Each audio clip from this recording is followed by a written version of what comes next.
Welcome in to the Doghouse with Tim and Scott. That's dog with a W. My name's Tim Cicciarelli from My Country 99.3 WCON. Joined once again by my old radio partner from way back when, back in the 90s, in early 2000, Scott Howard, the voice of Georgia Bulldog. Yes, Scott, we are that old. I know your face. Oh, man. 90s. I need a facelift. We're on radio. There we go. There you go. That's it, Scott. For those that are just listening and not watching on YouTube, Scott just pulled his face back. Put it back to normal, please. Well, I got a lot of extra just hanging sag. So if you just pull it back, that's just what happens. All nice and tight. That's just what happens, and it doesn't matter. But, Scott, much like we did last week when we opened up in the Doghouse, we're going to go back in time a little bit and relive some history. You ready for this? I mean, it's not like we haven't heard it a million times, but let's enjoy this as we prepare for Alabama between the hedges, under the lights this Saturday. Let's just go back to this moment. Snap to Young. Drops back. Pressure from the edges. He throws near sideline. And it's intercepted. Intercepted. Keely Ringo at the 21. Off he goes. 40, 50, 45, 40, 35, 30. Near sideline. Breaks the tackle. 20, 15, 10, 5. Touchdown. Touchdown. Touchdown. Georgia. 54 seconds to go. Keely Ringo with about a 75-yard return. No flags. 32-18. Let the celebration begin. So much to talk about that moment, not just what took place on the field, but what took place up in the booth and what was going through your mind and what we all heard and the passion and your voice that you were losing. I think you said you were sick when that happened. But yes. The one question I have, aside from the obvious that we'll talk about in a minute, but who is this? Who's screaming in the booth back there behind you? You got it, because I know that might be Hondo. I think it was that time. I believe that's who it was. Let's see again. I think it was Hondo. It's either Hondo or Road Dog, our engineer. Okay. I think it was Hondo. Worthy of all of those screams as we heard. Not just there in the stadium, but also from homes across Bulldog Nation. I was one of them, going bananas, going bonkers, and so were you. What a terrific call. And for everything to turn like that on a dime was just very, very, very exciting. What's up, Gary? What up, Scotty? How about it, man? How you doing? Everything's lovely. Trust you are. Yeah, doing all right. I see your billboards all the time. I apologize. I see you on TV all the time. Still a fan of Jerry Springer, I see. Yeah. I bought the CD series. Brought to you by the law offices of Gary Martin Hayes. That's right. 800-win-win-1. Our good friend Gary Martin Hayes pops in. And Gary, thank you so much for joining us. We were reliving a moment against Alabama, your team.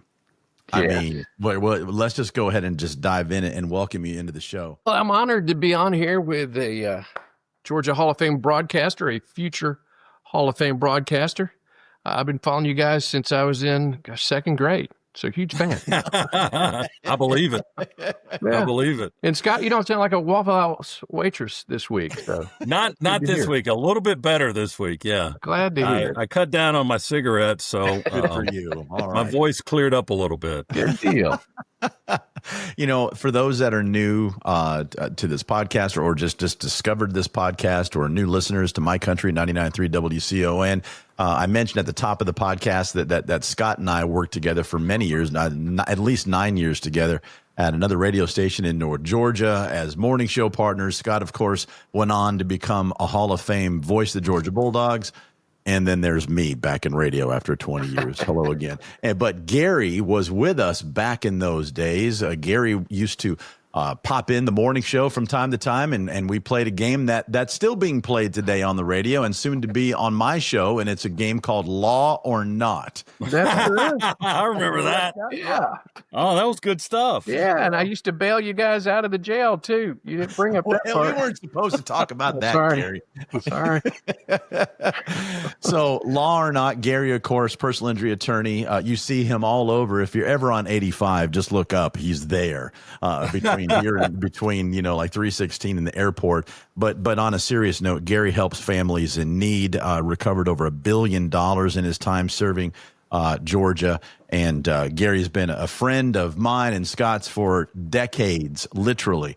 And now the sponsor of In the Doghouse with Tim and Scott. So very grateful for that, Gary, and thankful for your friendship. And we're going to have to haze you this week a little bit. I mean, you're in the Doghouse, and let's talk a little bit about the team you follow, and most importantly, why.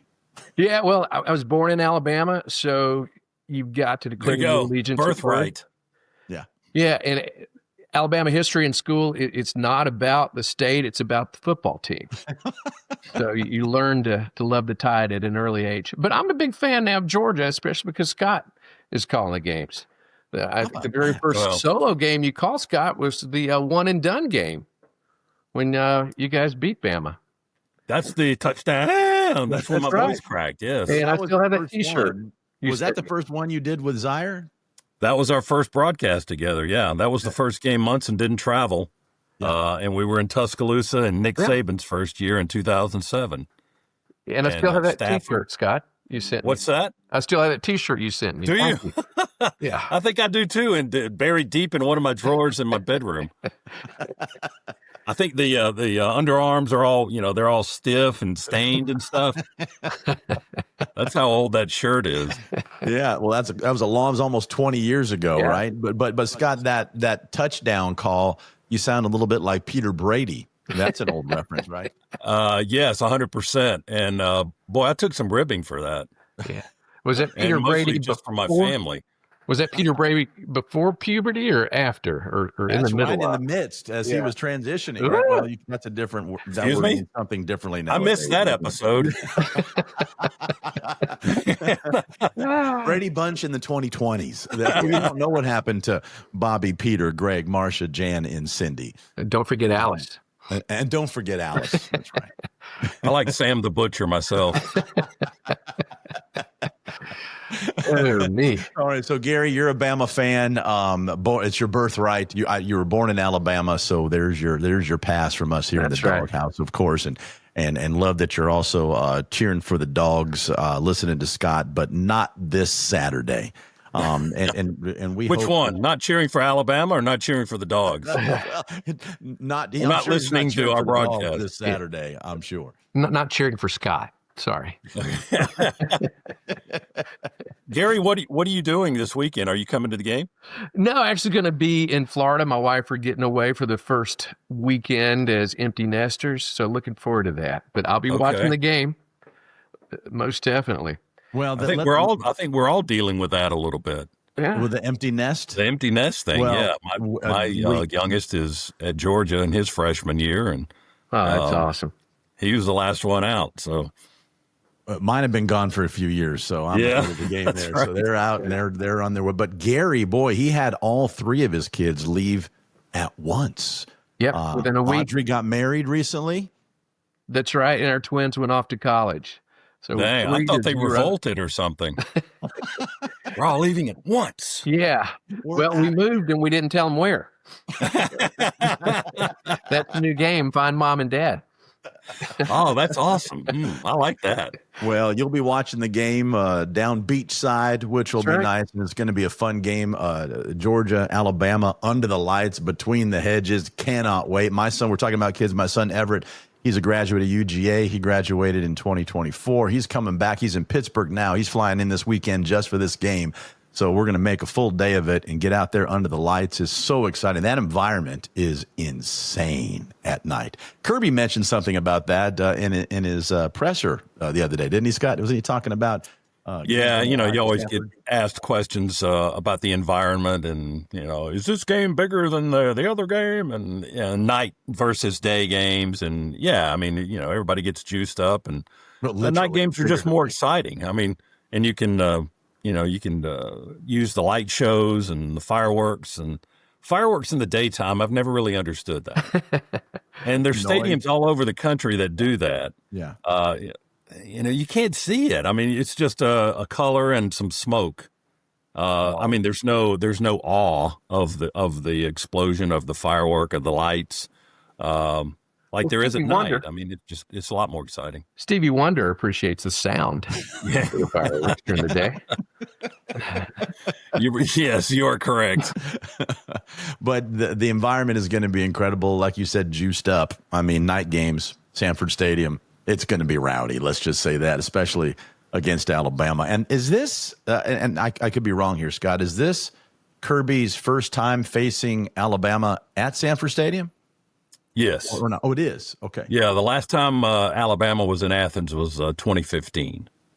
All right, that was right before his time, really. Yeah, now we've played a bunch, but it's either been in Tuscaloosa or it's been in a neutral site. They've met a handful of times in the SEC championship and in the national championship twice. So it hasn't been in Athens a whole lot recently. Well, looking for some more exciting calls in the Dogs' favor. And Gary, before you jumped on, we played the call that really cemented the national championship for Georgia. The play, I'm sure. You're probably crying in your Diet Coke that night. but I don't see Gary as a crier. I mean, what's your reaction, Gary, when something goes wrong for Alabama? You just move on to the next one? I don't see you getting all emotionally wrapped up. Yeah, I shoot the fireworks at Stevie Wonder. Ray doesn't know where they're coming from. It's not fair. I understand, but I've got to do something. Yeah. Fortunately, I haven't had to cry much. Over the last. This is true. Yeah, that's true. In matchups, I'm worried about this one though. I don't know which Alabama team is going to show up. A team that played against Florida State, a team played against ULM, or we played Wisconsin and performed really well, but Wisconsin just got beat by Maryland. So who knows how good this Bama team is? And we cannot stop the run. That's been our biggest issue. And Florida State really, really showed just how vulnerable we were to the run. That's highly unusual for an Alabama team. It is. And we haven't been able to run the ball either. They were getting Jam Miller back. Yeah. So we'll see what he can do. Well, it looks like Simpson and the receivers that you guys have, I mean, they're outstanding. And Simpson is coming along, Ty Simpson, the quarterback, and he's had some over 80% the last two games pass 41 completion. So 41 out of 46 of the last two games. So if he gets a clean pocket, that's pretty good. Yeah, he can throw darts. And don't know which Ryan Williams is going to show up. I mean, he was amazing in the Georgia game last year, but he's had some. Yeah, hopefully it's not that one. Yeah, we don't want him. Yeah, that last play, that's still a highlight for Alabama. That last play, the winning touchdown last year. Yeah, in the game in Tuscaloosa. It was almost like 2nd and 26. He had one of those last week or 2 weeks ago against Wisconsin. He did. Where he catches it, he stops on the sideline like that, changes direction, and, the defensive backs are just kind of left grasping at air. Yeah, those defensive backs are getting the tightrope procedure this week because he's ruined their ankle. Right. Yeah. He's impressive too, but it should be a great game, though. Looking forward to it. Yeah. And Gary, how much have you noticed as a fan of the Crimson Tide, the culture, as a fan looking in the culture, how it shifted once Saban left? I think a lot of the fans are not happy with DeBoer's lack of passion on the sideline, though we have seen it increase the last couple of weeks. And he said he's approached the games a lot differently. But I saw one of the Tide players in the FSU game warming up with a phone in his hand, his cell phone. Like, come on. Saban would have made him eat it. Yeah. Or ridiculous. Yeah. And Kirby would do the same thing too. Kirby, really kind of cut his teeth under Saban. So you must have been a Kirby fan for a little while. Oh, yeah. And yet another reason why I like the Dogs, because Kirby has done an amazing job, and he was a great coach at Bama. So certainly wish him all the best until we play. What year was it when Kirby beat Alabama? When was that for the first time? I don't have that in my notes here, but here's what I remember thinking when that was the national championship game. Yeah. That was the game. I thought Yeah. it wasn't okay, well there it was. Well, it's almost even better. So in the national championship game when we beat Alabama and Kirby beat his former boss, it kind of reminded me of Grasshopper snatching the pebble from Master's hand. Really, that's kind of what that. That was really a split national championship because we beat Georgia in the SEC championship game. So that's the way we look. There's a little asterisk there. You know, I kind of bypassed that. Alabama can have the conference for that year, and Georgia will take the natty. So We'll take the natty. Yeah, you go for the big trophy. That's right. Well, it's an amazing rivalry, and it's here in our backyard this Saturday. Scott, what is your analysis overview of the game for the casual fan? You know, that's maybe not heading to the game or maybe tailgating or going to a watch party. What should they look out for aside from the obvious that generates from a rivalry such as this? Oh, wow. Don't drink too much. Yeah, it's a long day. Be able to remember the game and enjoy it. Yeah. I really don't know. I mean, I don't think there's going to be a whole lot of surprises. Georgia's going to do what they do, and Alabama's going to do what they do. And, right now, I'm sure Alabama would like to run the football a little bit more than they've had success with, but they have been extremely successful throwing the football, so they'll continue to do that. And, Georgia will try to establish a run and stop the run. That's kind of the two building blocks of Georgia football. If we can establish a running game like they did at Tennessee a couple of weeks ago, they rushed for right at 200 yards, and stop Tennessee from rushing. Tennessee didn't even get to 100 yards rushing. So that's, I don't think you're going to see the wheel reinvented for this one game, but it should be fun. Line of scrimmage should be fun to watch. A lot of battles there. That's kind of it. I don't think there's any real special analysis for this one. It's just it's two really good SEC teams going at it, and one's going to win and one's not going to win. It'll be a slugfest. Now, what about the bye that we enjoyed last week? As a fan, we don't enjoy the byes. I'm sure you enjoy them for a break. But yeah, I like lost on Saturday when Georgia's not playing. I mean, there's a lot of other great college football to watch. But has that helped us in terms of healing? And Gary, I'd love for you, and it ties in perfectly with what you do. What's the injury report? Do you have an idea of what's going on with Georgia and Alabama? Who's hurt? Who's playing? Who's not? Yeah, now official injury reports come out 3 days before a conference game, and they only have to do it during a conference game. So the first injury report is going to be Wednesday. So a lot of this is just what we're hearing scuttlebutt about. Tim Keenan, the third, he's a huge part of our defensive line. He missed the Florida State game in the first 2 games after that, and he will be back for the very first time, hopefully plugging the center and stopping the run on the D-line. Jam Miller, who is our number one all-purpose running back, has missed every game because of a preseason injury. He's going to come back, and hopefully that will be the ammunition we need to start the running game. We have our D lineman, LT Overton. He's saying we have, right? So yeah, we.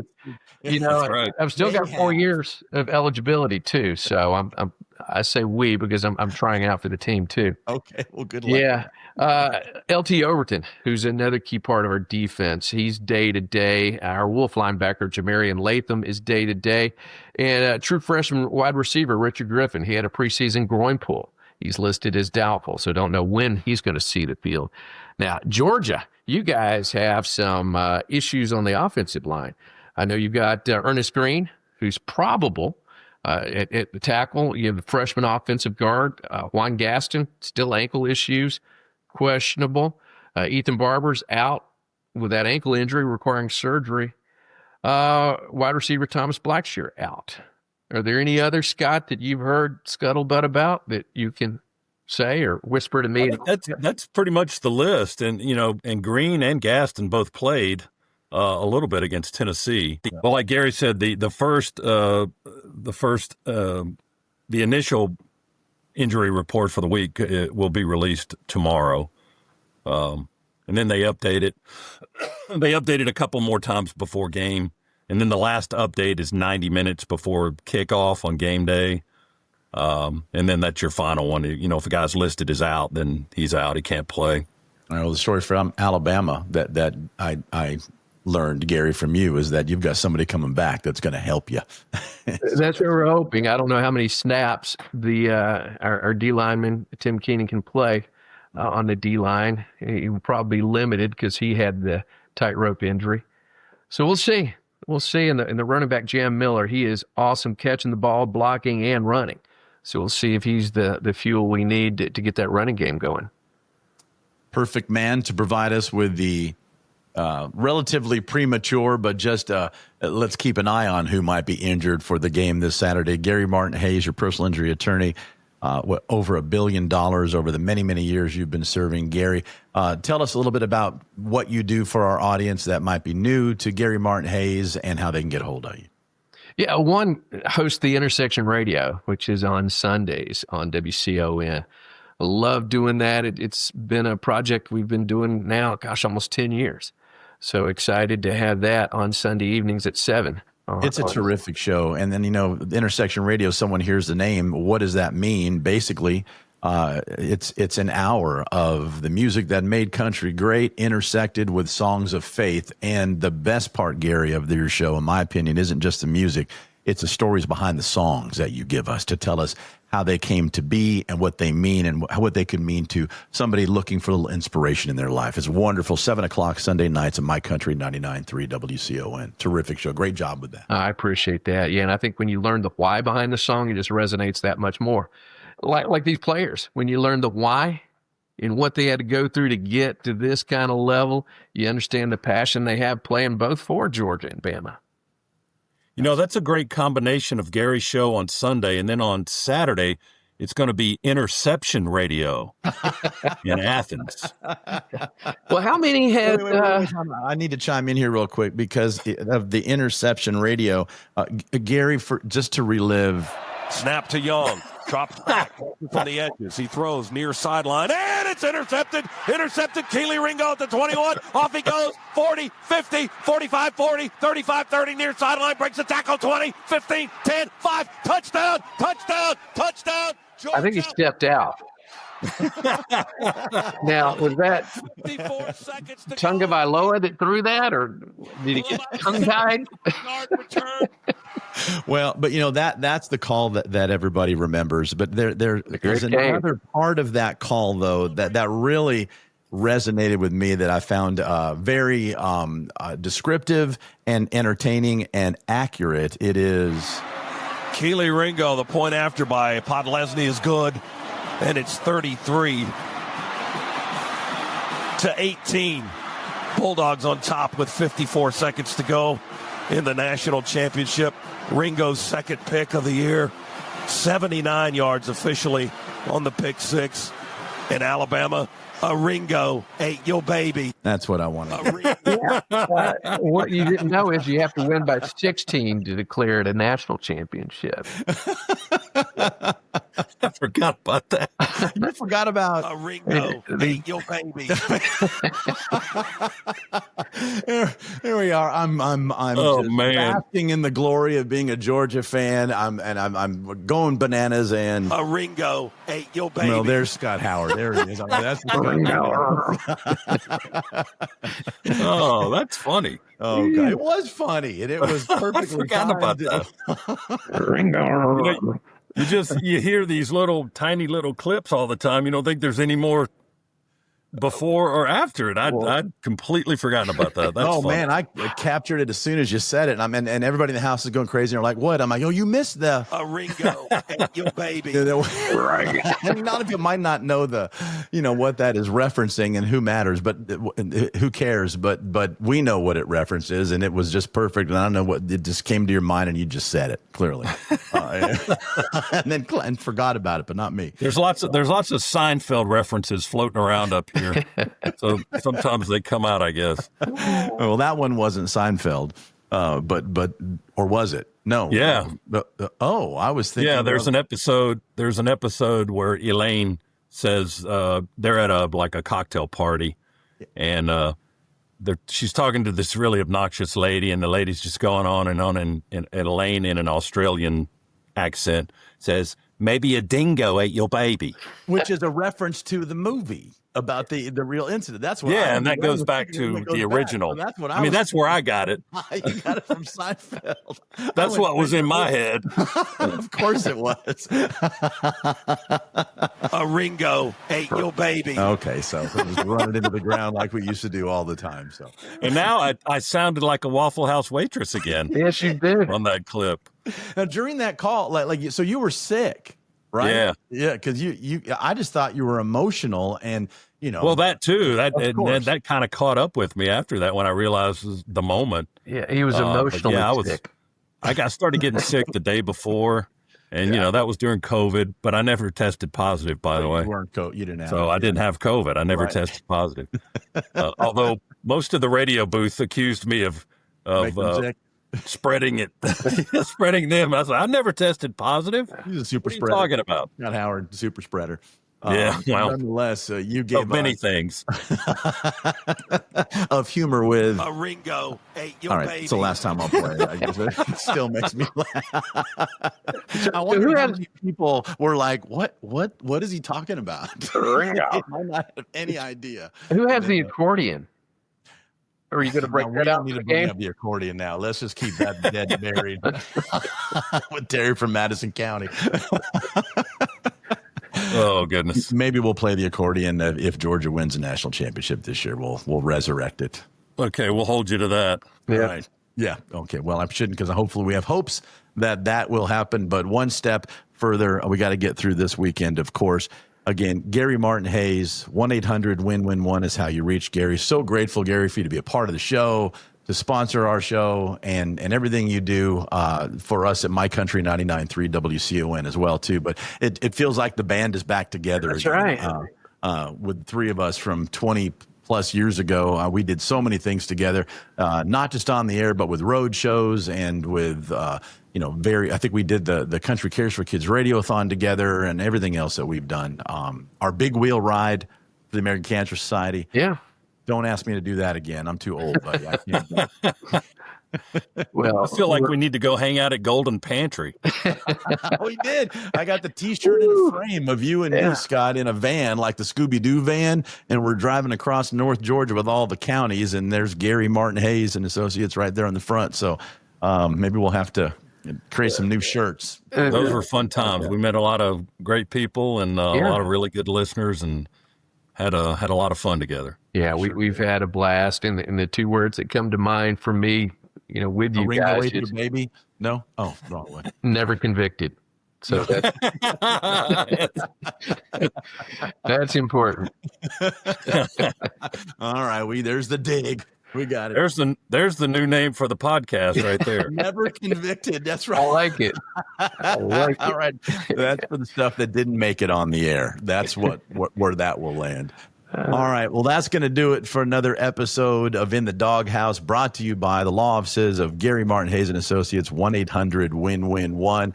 Scott, have a great game on Saturday, a great call. Always good to connect with you every week to talk about the games from the previous week and moving forward. We've got Kentucky between the hedges a week from Saturday. We'll talk about that next week, and we'll also hopefully be talking about a Georgia SEC victory over the Crimson Tide. Yeah, everybody be safe. Enjoy the game Saturday, and go Dogs. Regardless of what happens, still love you guys.